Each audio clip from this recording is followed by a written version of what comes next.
प्रणाम सभी को जय जय।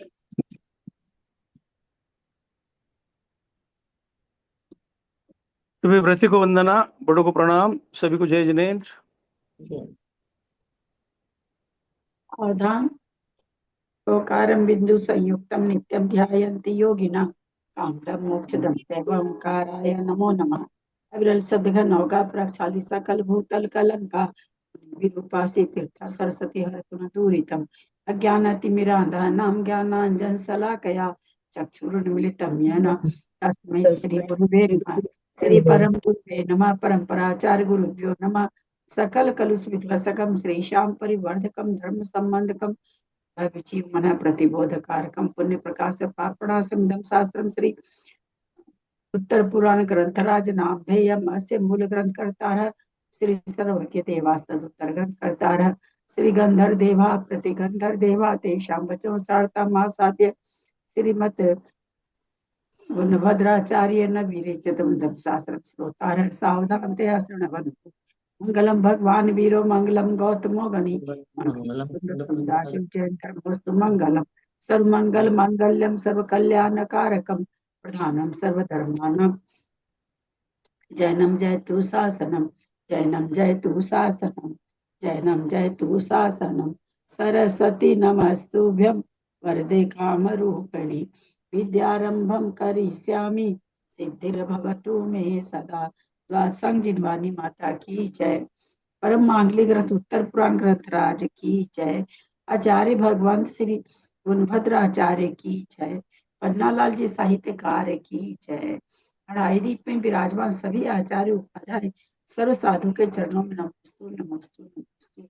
सभी आरिका माता जी के चरणों में बंदा भी सभी छुल्लक छुल्लिका एलक के चरणों में इच्छा में इच्छा में इच्छा में सभी प्रतिमाधारी के चरणों में रूप में विराजमान प्रतिमाधारी के चरणों में वंदना वंदना वंदना। रूप में विराजमान पूज्य जनों का सादर चरण स्पर्श सभी से सादर जय जय। श्रीमते सकल ज्ञान साम्राज्य पद्मी से धर्म चक्र भरते नमः संसार भगवान की जय। प्रणाम दीदी। आपको कैलाश चाचा जी याद कर रहे थे, अभी मेरे पास आए हुए हैं डीमापुर वाले। कैलाश जी झांझरी है ना डीमापुर में, रामानुजाचार्य जी होने चाहिए कि नहीं नावा के हैं, वो आपको याद कर रहे थे अभी। मैंने कहा आज क्लास है नहीं। और नवल किशोर जी को हमको सबको पता है, अगर अभी आपसे बेंगलोर भी मिल के आए थे वो। दीदी दीदी नहीं सुन रहे क्या? दीदी प्रणाम। नहीं सुन रहे हैं सुन रहे हैं। आपके पास पहुंच गया कैलाश जी? हाँ आपके पास पहुंच गया क्या कैलाश जी?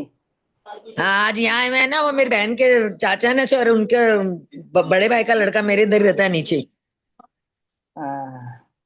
तो अभी इधर खाना खाने, तो वो बोल रहे थे दीदी मौली में हमारी गुरु है। वो बोल रहे थे कि मनीष क्या मनीष वहां रहता है क्या? कमलेश रिकॉर्डिंग चल रहा है, रिकॉर्डिंग।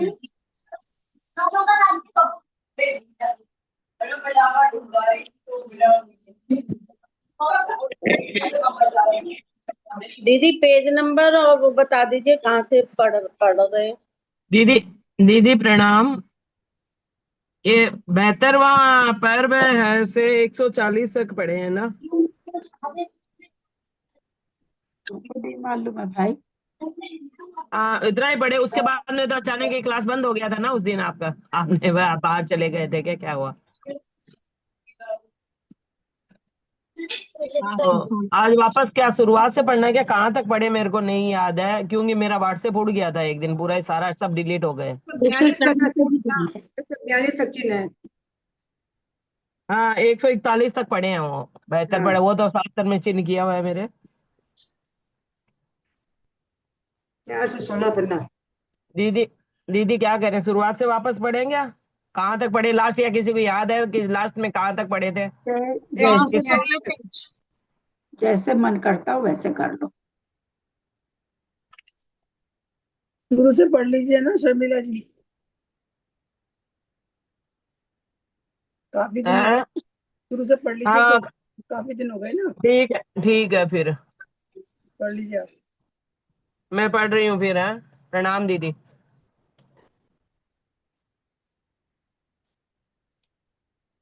पेज नंबर 416, 72वां पैरव है, और 442, 142 से पढ़ रही हूँ। इस क्रिया से उसने नगर के गोपुर में आने वाले लोगों को खूब हंसाया। तदनंतर नगर के भीतर प्रवेश किया और अपनी विद्या के बल से साल नामक वेद्य का रूप बनाकर घोषणा करना शुरू कर दी कि मैं कटे हुए कानों का जोड़ना आदि कर्म जानता हूँ। उसके बाद भानु कुमार को सुनो, देने के कौन लिए। आपने 72 पढ़ रही है ना? हाँ, तो 72 में तो ये ना, तीनों जगत की सभा भूमि अर्थात समोच्चरण ऐसे है ना, यहाँ से शुरू है। पेज 72 नहीं में द्विसप्तमी पर तम पर्व है। आदि सप्तमी पर्व है, शुरू से पढ़ रहे हैं ना? नहीं, शुरू से पढ़ूं क्या? इसको शुरू से पढ़ लेंगे, आधा बीच में याद नहीं है तो फिर शुरू से ले लीजिए ना। ठीक है, फिर शुरू से ही ले लेते हैं। तो एक से ही पढ़ेंगे क्या शुरू से? हाँ, फिर एक से पढ़ रही हूँ फिर मैं। ठीक है दीदी। पर काफी जनों ने अर्थात पढ़ लिया था आगे से ना। आप तो मतलब बहुत शुरुआत में ही हैं, अब उसके क्लास कितने पढ़ा याद है क्या? मेरे को याद नहीं है। मेरे व्हाट्सएप मैंने करती थी तो डिलीट हो गए मेरे सारा। एक बार व्हाट्सएप ग्रुप नहीं, सारी सब मतलब डिलीट हो गए। नेक्स्ट मेरा ही नंबर आने वाला था, उसके पहले वाले तो सब पढ़ चुके थे। ठीक है, फिर आप पढ़ लीजिए। मेरे को याद नहीं था, इसीलिए मैंने दीदी से पूछा क्या करना, शुरू से पढ़ना है, याद नहीं है नंबर मेरे को। हमने जी पढ़े थे। ठीक है, आप पढ़ और लीजिए फिर। कौन सी से पढ़ना है फिर बताइए। शुरू नहीं, से ही फिर पढ़ लेते। इस 72वां ही पढ़। पैरों का याद नहीं आ रहा, समझ में नहीं आ रहा है, तो शुरू से पढ़ लेंगे तो वापस क्या सारा रिवीजन हो जाएगा। हाँ, 72वां क्या करना शुरू है से दीदी? कर लेते हैं। दीदी क्या करना आप बता दीजिए। आप पढ़ लो शुरू से। हाँ, ठीक है। मैं पढ़ू ना? हाँ, पढ़िए, आप पढ़िए। हाँ, एक सेकंड निकाल।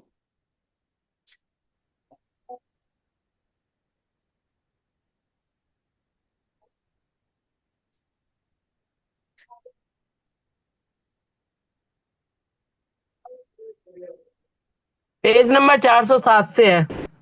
हाँ, अथानांतर तीनों जगत का सभा भूमि अर्थात समवसरण में अपने पूर्व जानकर बुद्धिमान बलदेव ने सबको प्रकट करने की प्रदुमन की उत्पत्ति संबंध पूछा। सो वरदत्त गणधर अनुग्रह की बुद्धि से इस प्रकार कहने लगे। इसी जम्बू द्वीप के मगध देश संबंधी शालिग्राम में रहने वाले सोमदेव ब्राह्मण की एक अग्रिला नाम की स्त्री थी। उन दोनों के अग्निभूति और वायुभूति नाम के दो पुत्र थे। किसी एक दिन वे दोनों पुत्र नंदीवर्धन नाम के दूसरे सुंदर गांव में गए। वहां उन्होंने नंदी घोष नाम के वन में मुनि संघ के आभूषण स्वरूप नंदीवर्धन नामक मुनिराज के दर्शन किए। उन दोनों दुष्टों को आया हुआ देख मुनिराज ने संघ के अन्य मुनियों से कहा कि ये दोनों मिथ्यात्व से दूषित हैं और विषमवाद करने के लिए आए हैं। अतः आप लोगों में से कोई भी इनके साथ बातचीत न करें, अन्यथा इस निमित्त से भारी उपसर्ग होगा। शासन करने वाले गुरु के इस प्रकार के वचन सुनकर सब मुनि उस समय मौन लेकर बैठ गए। वे दोनों ब्राह्मण सब मुनियों को मौनी देखकर उनकी हंसी करते हुए अपने गांव को जा रहे थे कि उन मुनियों में से एक सत्यक नाम के मुनि आहार करने के लिए दूसरे गांव में गए थे और लौटकर उस समय आ रहे थे। अहंकार से प्रेरित हुए दोनों ब्राह्मण उन सत्यक मुनि को देख उनके पास जा पहुंचे और कहने लगे कि अरे नंगे, न तो कोई आप्त है, न आगम है, न कोई पदार्थ ही है, फिर क्यों मूर्ख बनकर प्रत्यक्ष को नष्ट करने वाले इस उन्मार्ग में व्यर्थ ही कलेश उठा रहा है। इस प्रकार उन दोनों ने उक्त मुनि का बहुत ही तिरस्कार किया।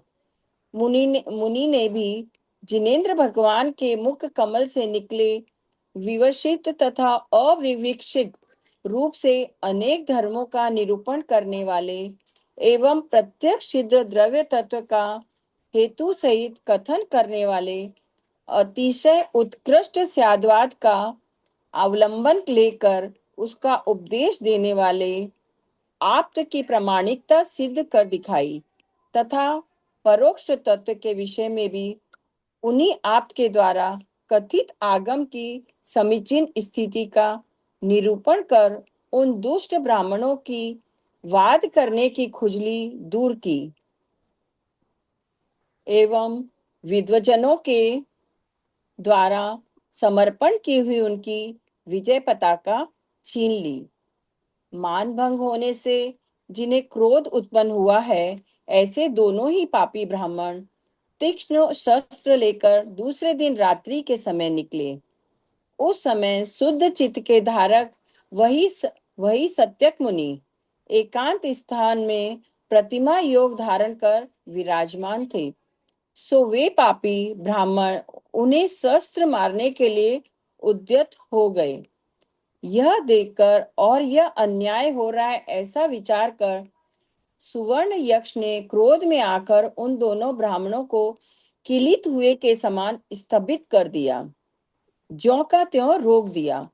यह देखकर उनके माता पिता भाई आदि सब व्याकुल होकर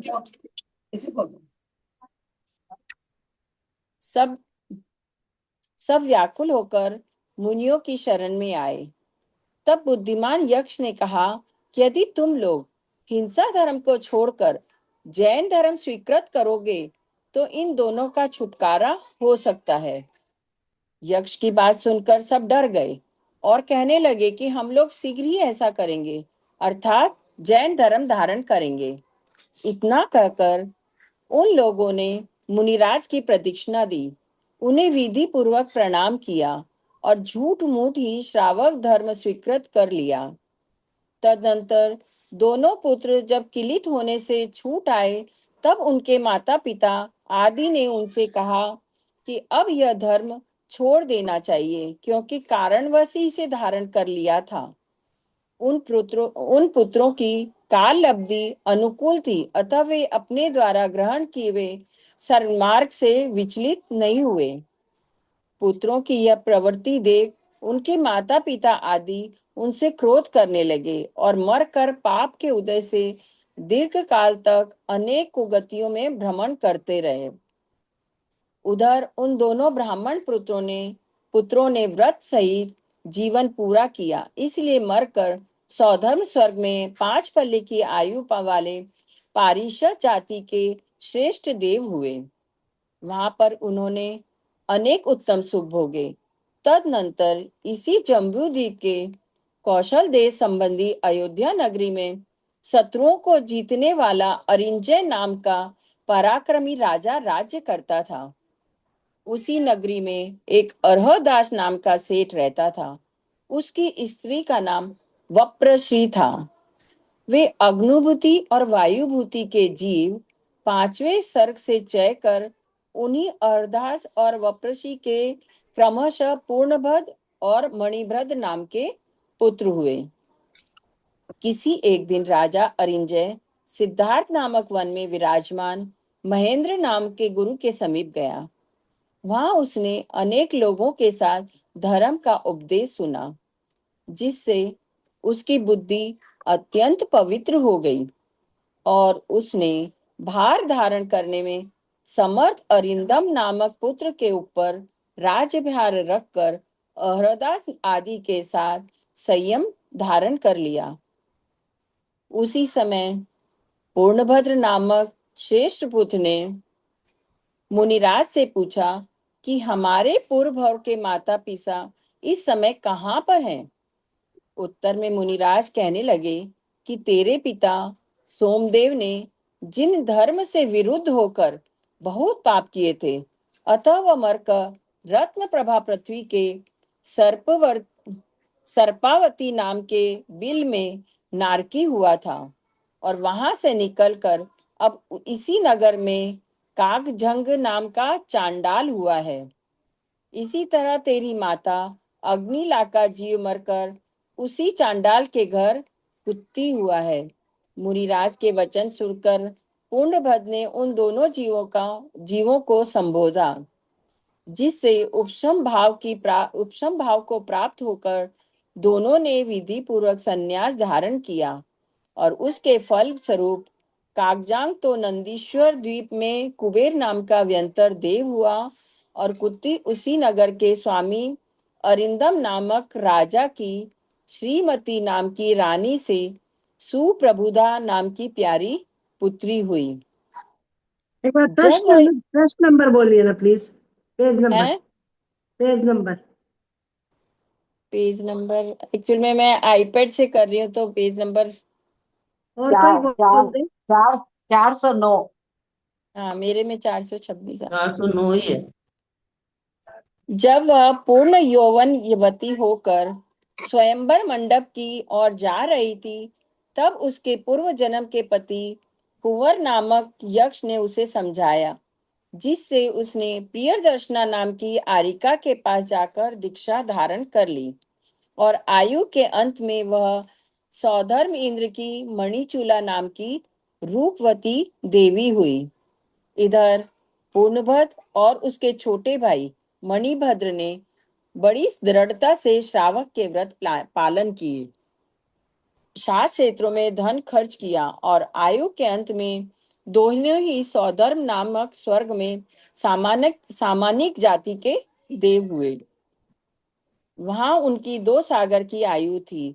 उसके पूर्ण होने पर वे इसी जम्बूद्वीप के कुरु जंगल देश संबंधी हस्तिनापुर नगर के राजा अहरदास की काश्यपा नाम की रानी से मधु और कीड़े नाम के पुत्र हुए। किसी एक दिन राजा अहरदास ने मधु का राज्य और कृणव को युवराज पद देकर विमल प्रभ मुनि की निर्दोष शिष्यता प्राप्त कर ली, अर्थात उनके पास जाकर दीक्षा धारण कर ली।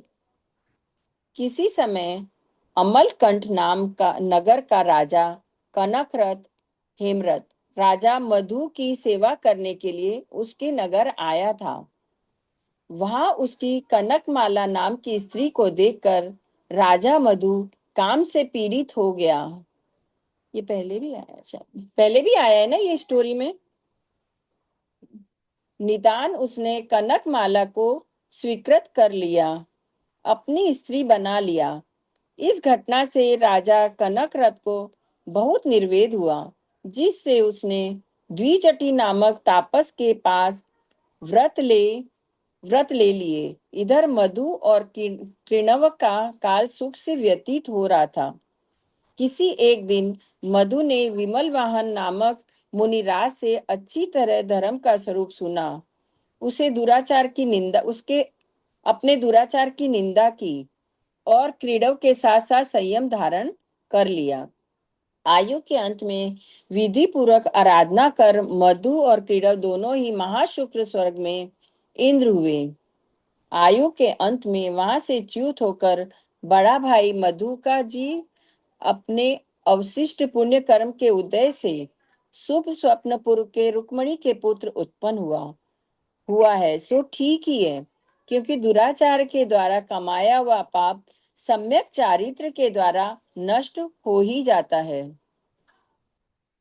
इधर राजा कनकरथ का जीव तपश्चरण कर धूमकेतु नामक ज्योतिषी देव हुआ था।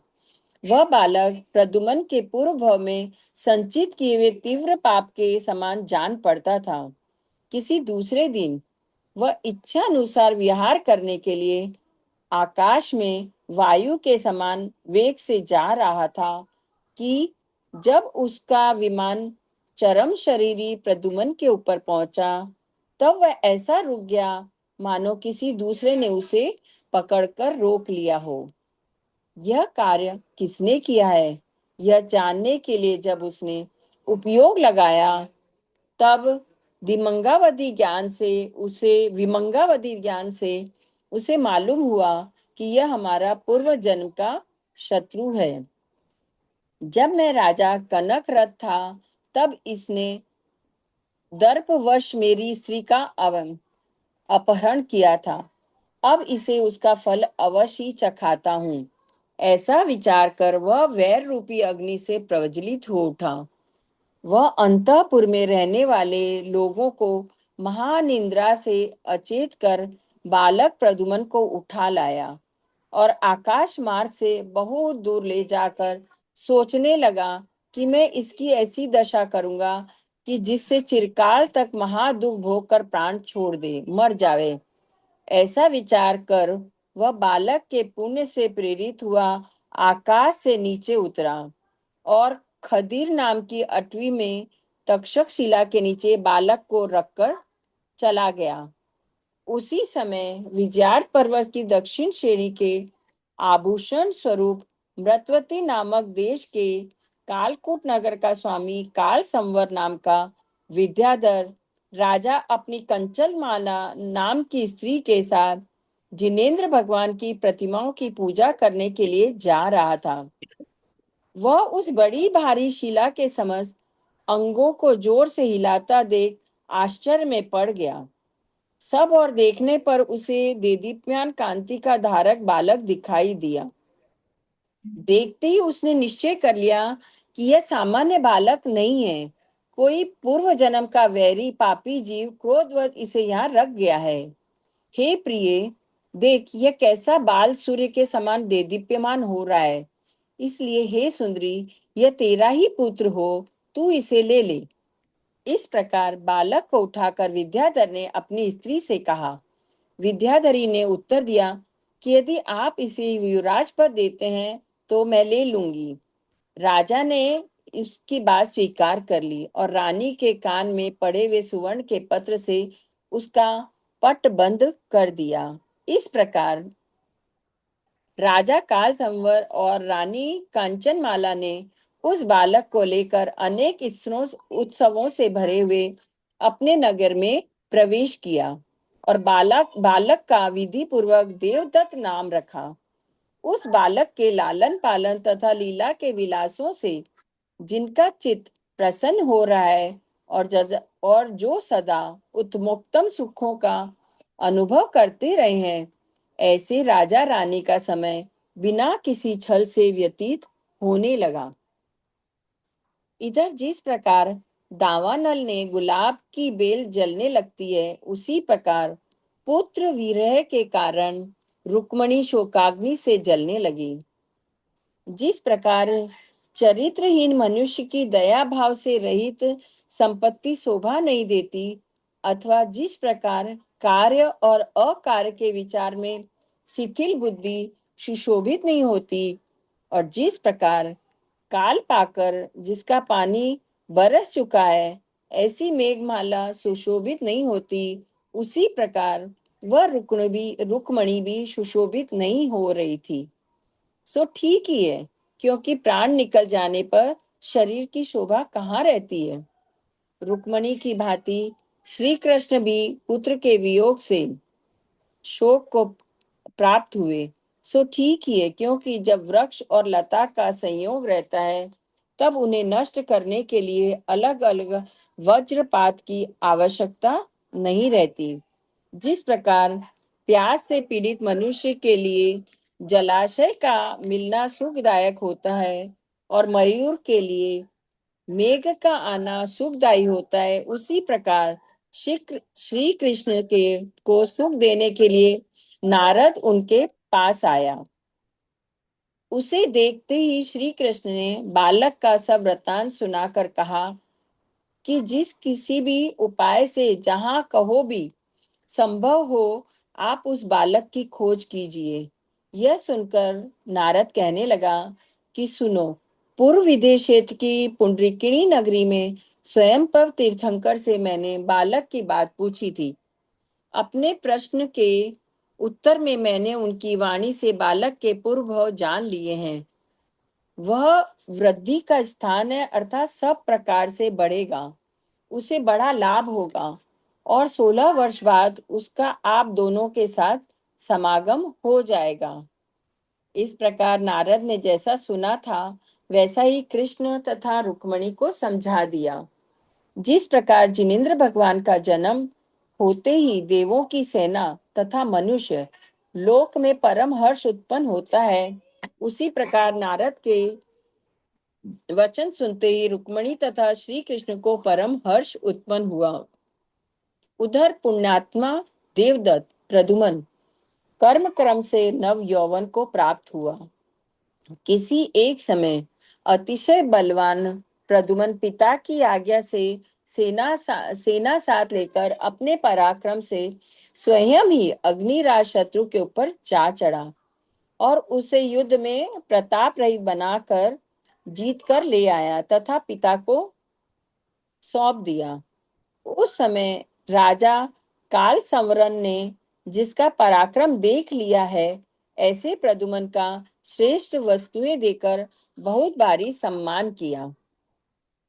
यौवन ही जिसका आभूषण है, जो स्वर्ग से पृथ्वी पर अवतीर्ण हुए के समान जान पड़ता है और जो आभूषणों से अत्यंत देदीप्यमान है, ऐसे प्रद्युमन को देखकर किसी समय राजा काल संवर की रानी कांचनमाला की बुद्धि काम से आक्रांत हो गई।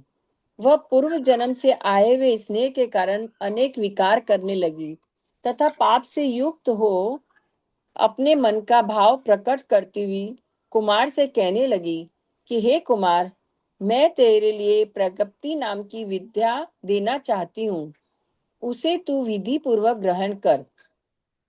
इस प्रकार माया पूर्व चेष्टा से युक्त रानी ने कहा कि बुद्धिमान प्रद्युमन ने भी, हे माता, मैं वैसा ही करूंगा। यह कहकर बड़े हर्ष से उससे वह विद्या ले ली और उसे सिद्ध करने के लिए सिद्धकूट चैताली की ओर गमन किया।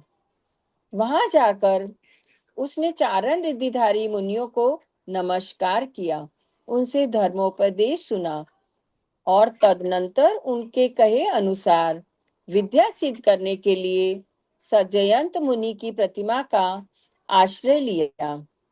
उसने सजयंत मुनि का पुराण सुना, उनकी प्रतिमा के चरणों के आश्रय से विद्या सिद्ध की और तदनंतर हर्षित होना हुआ वह अपने नगर को लौट आया। विद्या सिद्ध होने से उसके शरीर की शोभा दूनी हो गई थी, अतः उसे देखकर रानी कंचनमाला काम से कातर हो उठी। उसने अनेक उपायों के द्वारा कुमार से प्रार्थना करी, परंतु महाबुद्धिमान कुमार ने उसकी इच्छा नहीं की। जब उसे इस बात का पता चला कि यह कुमार पुरुष व्रत संपन्न है और हमारे सहवास के योग नहीं है, तब उसने अपने पति काल संवर से कहा कि यह कुमार कुचेष्टा युक्त है, अतः जान पड़ता है कि यह कुलीन नहीं है, उच्च कुल में उत्पन्न हुआ नहीं है। विचार रहित काल संवर ने स्त्री की बात का विश्वास कर लिया। उसने उसी समय विद्युत दृष्ट आदि अपने 500 पुत्रों को बुलाकर एकांत में आज्ञा दी कि यह देवदत्त अपनी दुष्टता के कारण एकांत में वध करने के योग्य है, अतः आप लोग इसे किसी उपाय से प्राण रहित कर डालिए। इस प्रकार विद्याधरों के राजा काल संवर से आज्ञा पाकर वे 500 कुमार अत्यंत कुपित हो उठे।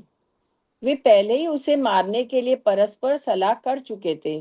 फिर राजा की आज्ञा प्राप्त हो गई। ऐसा ही करूंगा, यह कहकर उन्होंने पिता की आज्ञा शिरोधार्य की और सबके सब उसे पूरा करने के लिए इच्छा करते हुए नगर से बाहर निकल पड़े। यही आचार्य कहते हैं कि जिस प्रकार हिंसा प्रधान शास्त्र से नीति रहित राज्य से और मिथ्या मार्ग में स्थित तप से निश्चित हानि होती है, उसी प्रकार दुष्ट स्त्री से निश्चित ही हानि होती है। उसी प्रकार दुष्ट स्त्री से निश्चित ही हानि होती है। दोषों के विकारों से युक्त स्त्रियां मनुष्य की स्थिर बुद्धि को चंचल बना देती है, सीधी को कुटिल बना देती है और देदीप्यमान बुद्धि को ढक लेती है। ये पापिनी स्त्रियां अपने पतियों के प्रति उसी समय संतुष्ट हो जाती हैं और उसी समय क्रोध करने लगती है, और इनके ऐसा करने में लाभ व हानि इन दोनों के सिवाय अन्य कुछ भी कारण नहीं है। संसार में ऐसा कोई कार्य बाकी नहीं है जिसे खोटी स्त्रियां नहीं कर सकती हों। हाँ, पुत्र के साथ व्याभिचार की इच्छा करना यह एक कार्य बाकी था, परंतु कांचनमाला ने वह भी कर लिया। जिन किन्हीं स्त्रियों में व्रतशील आदि सत्क्रियाएं रहती हैं, वे भी शुद्धि को प्राप्त नहीं होती। फिर जिनमें सत्क्रियाएं नहीं है, वे अपनी अशुद्धता के परम प्रकर्ष को क्यों न प्राप्त हो। जिस प्रकार कमल के पत्तों पर पानी स्थिर नहीं रहता, उसी प्रकार इन स्त्रियों का चित्त भी किन्हीं पुरुषों पर स्थिर नहीं ठहरता। वह स्पर्श करके भी स्पर्श नहीं करने वाले के समान उनसे पृथक रहता है। सब स्त्रियों के सब दोषों से भरे भाव दुर्लक्ष्य रहते हैं, कष्ट से जाने जाने जा सकते हैं। ये सन्निपात के समान दुसाध्य तथा बहुत भारी मोह उत्पन्न करने वाले होते हैं।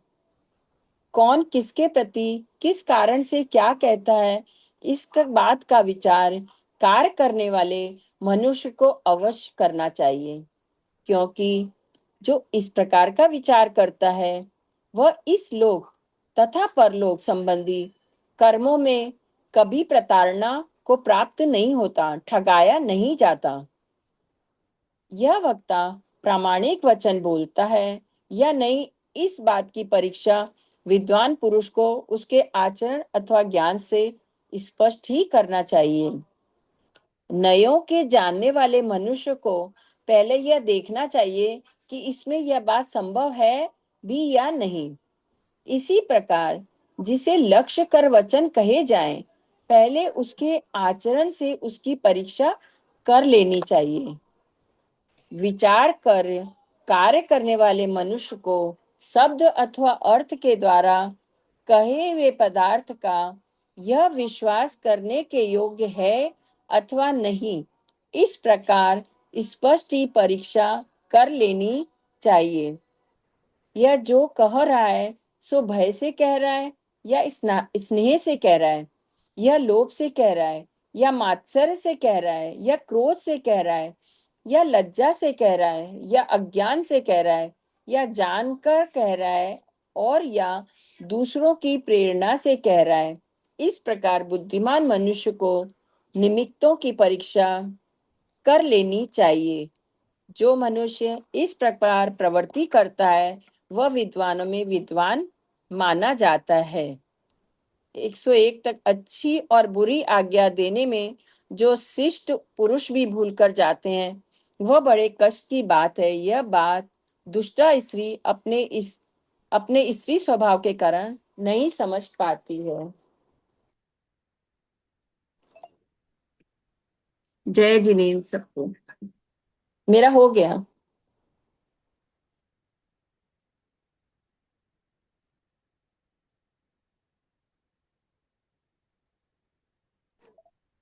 ललिता जी सादर चरण मेरा हो गया।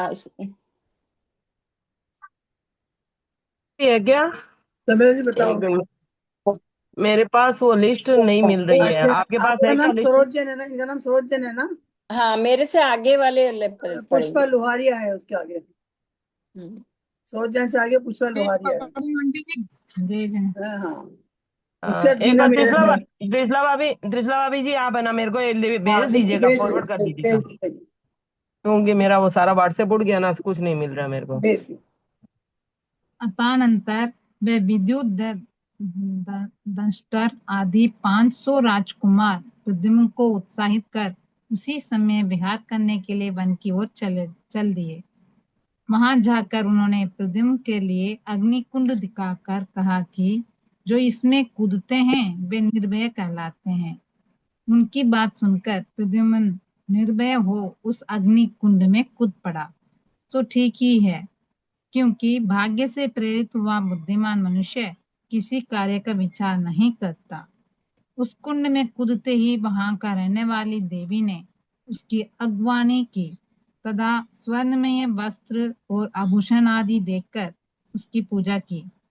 इस तरह देवी के द्वारा पूजित होकर प्रद्युम्न उस कुंड से बाहर निकल आया।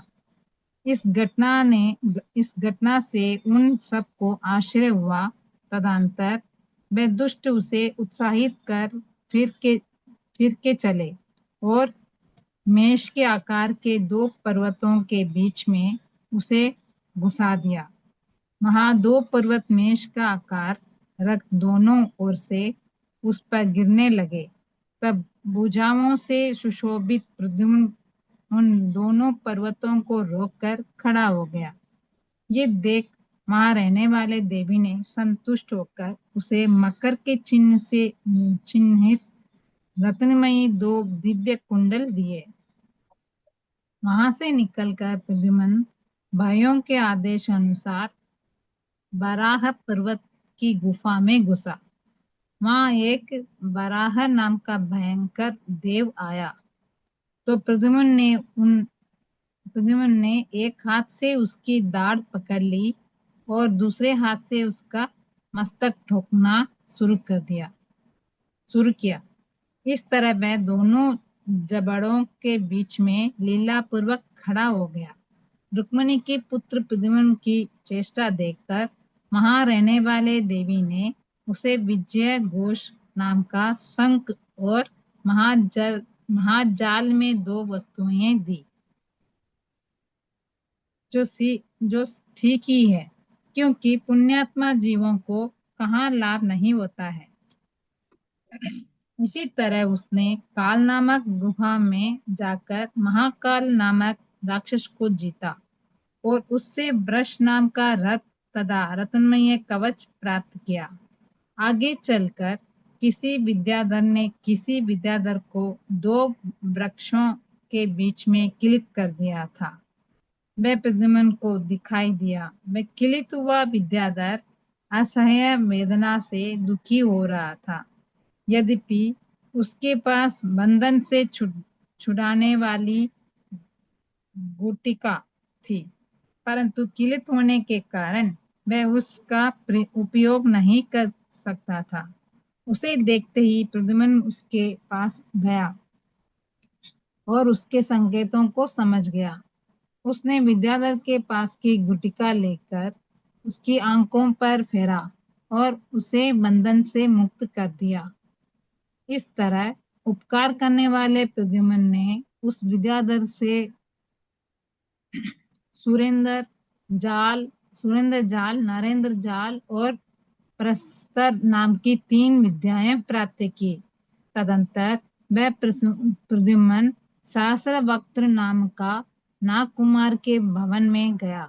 वहां उसने शंख बजाया, जिससे नाग और नागी दोनों ही बिल से बाहर आए और प्रसन्न होकर उन्होंने उसके लिए मकर चिन्ह से चिन्हित ध्वजा, चित्रवर्ण नाम का धनुष, नंदक नामक का खड़ग और कामरूपिणी नामक की अंगूठी दी।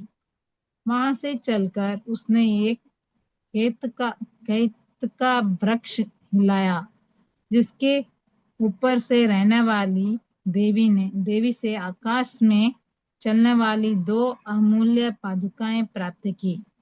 वहां से चलकर स्वर्णार्जुन नामक वृक्ष के नीचे पहुंचा और वहां 5 फन वाले नाग राजा के द्वारा दिए हुए तपन, तापन, मोदन, विलापन और मारन नाम के 5 वान उस पुण्यात्मा को प्राप्त हुए। तदंतर वह शीरवन में गया। वहां संतुष्ट हुए मरकट देव ने उसे मुकुट, औषधि माला, छत्र और 2 चमर प्रदान किए। इसके बाद वह कदममुखी नाम की बावड़ी में गया और वहां के देव से एक नागपाश प्राप्त किया। तदंतर इसकी वृद्धि को नहीं सहने वाले सब विद्याधर पुत्र इसे पातालमुखी बावड़ी में ले जाकर कहने लगे कि जो कोई इसमें कूदता है वह सबका राजा होता है। नीति का जानने वाला प्रद्युम्न उन सब का अभिप्राय समझ गया। इसीलिए उसने प्रज्ञप्ति विद्या को अपना रूप बनाकर बावड़ी में कूदा दिया और स्वयं अपने आप को छिपाकर वहीं खड़ा हो गया। जब उसे यह मालूम हुआ कि ये सब बड़ी बड़ी शिलाओं के द्वारा मुझे मारना चाहते थे, तब वह क्रोध से संतप्त हो उठा। उसने उसी समय विद्युत दंष्ट्र आदि शत्रुओं को नागपाश से मजबूती के साथ बांधकर तथा नीचे की ओर मुख कर उसी बावड़ी में लटका दिया और ऊपर से एक शिला ढक दी। उन सब भाइयों में जो ज्योति प्रभ सबसे छोटा था, सो प्रद्युम्न ने उसे समाचार देने के लिए नगर की ओर भेज दिया और स्वयं वह उसी शिला पर बैठ गया। सो ठीक ही है, क्योंकि पापी मनुष्य अपने पाप से पराभव को प्राप्त करते ही हैं। अदानंतर प्रद्युम्न ने देखा कि इच्छा अनुसार चलने वाले नारद जी प्रकाश तल से अपनी ओर आ रहे हैं। वह उन्हें आता देख उठकर खड़े हो गया। उसने विधि पूर्वक उनकी पूजा की, उनके साथ बातचीत की तथा नारद ने उसका सब वृत्तांत कहा।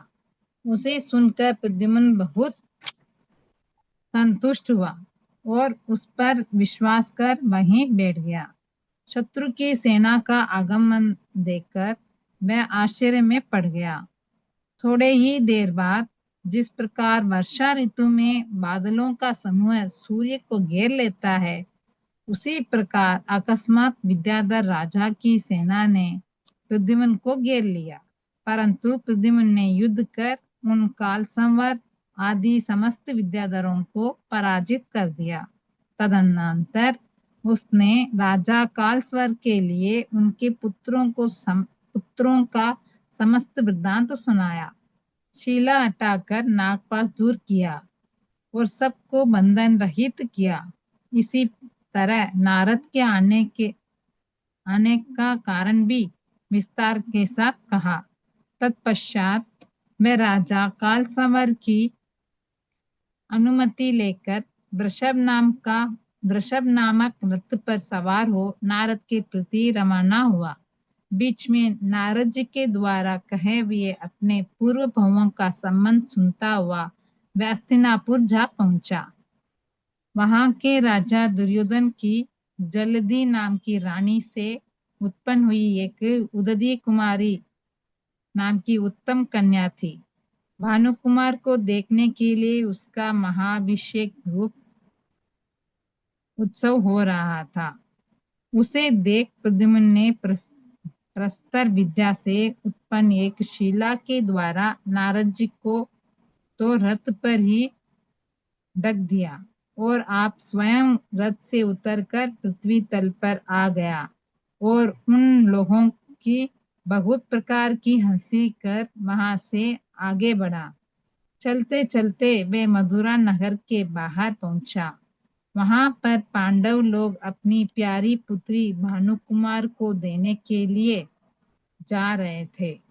उन्हें देख उसने धनुष हाथ में लेकर एक भील का रूप धारण कर लिया और उन सब का नाना प्रकार का तिरस्कार किया। तदनंतर वहां से चलकर द्वारिका पहुंचा। वहां उसने नारद जी को तो पहले ही समान विद्या के द्वारा रथ पर अवस्थित रखा और स्वयं अकेला ही नीचे आया। वहां आकर उसने विद्या के द्वारा एक वानर का रूप बनाया और नंदन वन के समान सत्यभामा का जो वन था उसे तोड़ डाला। वहां की बावड़ी का समस्त पानी अपने कुंडल में भर लिया। फिर कुछ दूर जाकर उसने अपने रथ में उल्टे मेढ़े तथा गधे जोते और स्वयं मायामयी रूप धारण कर लिया। इस क्रिया से उसने नहर के गोपुर में आने जाने वाले लोगों को खूब हंसाया तदनंतर नगर के भीतर प्रवेश किया और अपनी विद्या के बल से शाल नामक नहीं, नगर के अंदर प्रवेश किया। नगर नगर नगर के गोपुर में जाने वाले लोगों को खूब हंसाया। नहर नहीं, नगर। तदनंतर नगर के भीतर प्रवेश किया और अपनी विद्या के बल से शाल नामक वेद्य का रूप बनाकर घोषणा करना शुरू कर दी कि मैं कटे हुए कानों का जोड़ना आदि कर्म जानता हूँ। इसके बाद भानु कुमार को देने के लिए कुछ लोग अपनी कन्याएं लाए थे। उनके पास जाकर उसने उनकी अनेक प्रकार से हंसी की। पश्चात एक ब्राह्मण का रूप बनाकर सत्यभामा के महल में पहुंचा। वहां भोजन के समय जो ब्राह्मण आए थे उन सबको उसने अपने दृष्टता से बाहर कर दिया और स्वयं भोजन कर दक्षिणा ले ली। तदनंतर क्षुल्लक का वेश रखकर अपनी माता रुक्मणी के यहाँ पहुंचा और कहने लगा कि हे सम्यक दर्शन को धारण करने वाली, मैं भूखा हूँ, मुझे अच्छी तरह भोजन करा। इस तरह प्रार्थना कर अनेक तरह के भोजन खाए, परंतु तृप्ति को प्राप्त नहीं हुआ। तब फिर व्याकुलता से प्रकट करता हुआ कहने लगा कि हे देवी, मुझे संतुष्ट कर, पेट भर भोजन दे। तदनंतर उसके द्वारा दिए हुए महामोदक खाकर संतुष्ट हो गया।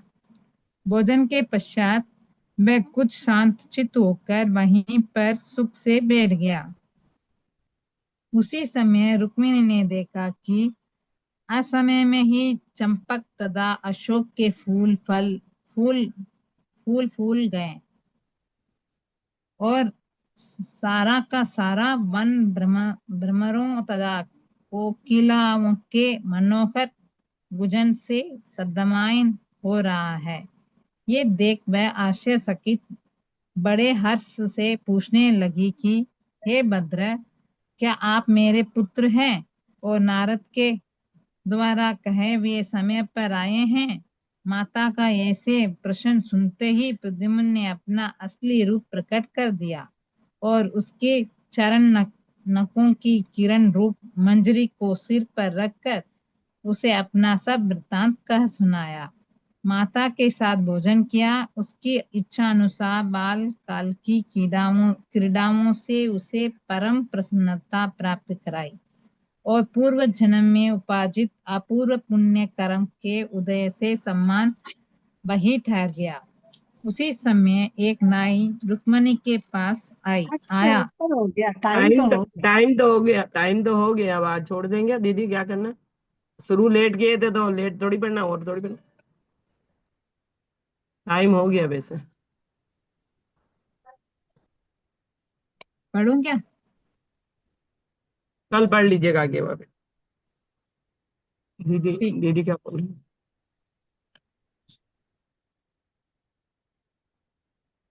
दीदी नहीं है। आज पेपर का भी बोल दीजिए ना, पेपर भी ले लेंगे। वो जिनवानी तो दीदी बोलेगी, मैं आपने नहीं बोल सकते। दीदी बात करती है।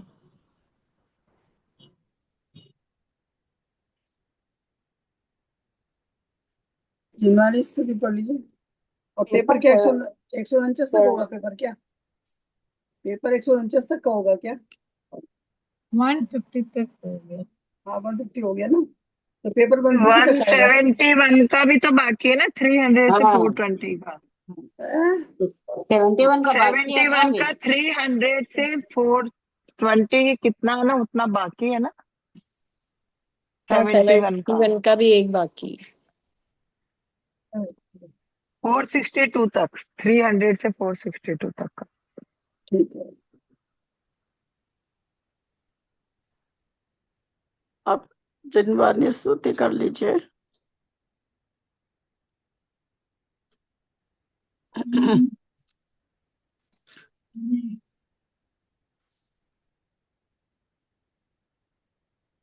मैं करूँ क्या जिनवानी स्तुति? प्रणोन मैं करूँ? सिरजिन वाणी जग कल्याणी जग जन मदतम मोह हरि जनमन हारी गण हरे हारी जम जरा भव रोग हरि तिथय राणम दिव्य झुनिम जो पढ़ई सुनई मई धारई नाण में सुख मणंतम धरिये सासद मुख पदम पावई सासद मुख पदम पावई नो बाणों का